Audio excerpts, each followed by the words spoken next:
ಅನುದಾನದ ಮಾಹಿತಿ ಪಡೆದ ಅಶೋಕ್ ಸಿಎಂ ಭೇಟಿಗೆ ವಿಪಕ್ಷ ನಾಯಕರ ನಿಯೋಗ ನಿರ್ಧಾರ, ಹೆಚ್ಚುವರಿ ಹಣ ಬಿಡುಗಡೆಗೆ ಮನವಿ.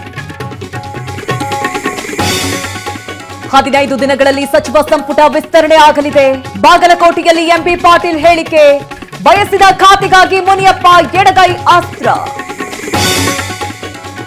ಯಾರೋ ಹೇಳಿದ್ರು ಅಂತ ಅಧ್ಯಕ್ಷರನ್ನ ತೆಗೆಯಲ್ಲ. ಬೆಂಗಳೂರಲ್ಲಿ ಅಶೋಕ್ ಹೇಳಿಕೆ, ಆಡಿಯೋ ಹಿಂದೆ ಕಾಂಗ್ರೆಸ್ ಇರಬಹುದು ಅಂತ ಅಶ್ವಥ್ ನಾರಾಯಣ್ ಆರೋಪ. ಸಿಎಂ ಭೇಟಿಯಾದ ಗುತ್ತಿಗೆದಾರರ ಸಂಘ ಬಾಕಿ ಹಣ ಬಿಡುಗಡೆಗೆ ಮನವಿ, ಭರವಸೆ ನೀಡಿ ಕಳುಹಿಸಿದ ಡಿಕೆ ಶಿವಕುಮಾರ್. ನಾಳೆಯಿಂದ ಬೆಂಗಳೂರಲ್ಲಿ ಫುಟ್ಪಾತ್ ತೆರವು, ಪೊಲೀಸರು ಪಾಲಿಕೆ ನೇತೃತ್ವದಲ್ಲಿ ಕಾರ್ಯಾಚರಣೆ.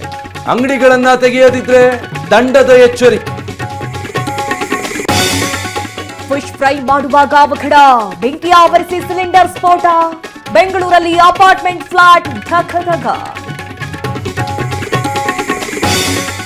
ಶಾಲೆಯಲ್ಲಿ ಸಿಲಿಂಡರ್ ಸೋರಿಕೆ, ಹೊತ್ತಿದ ಬೆಂಕಿ.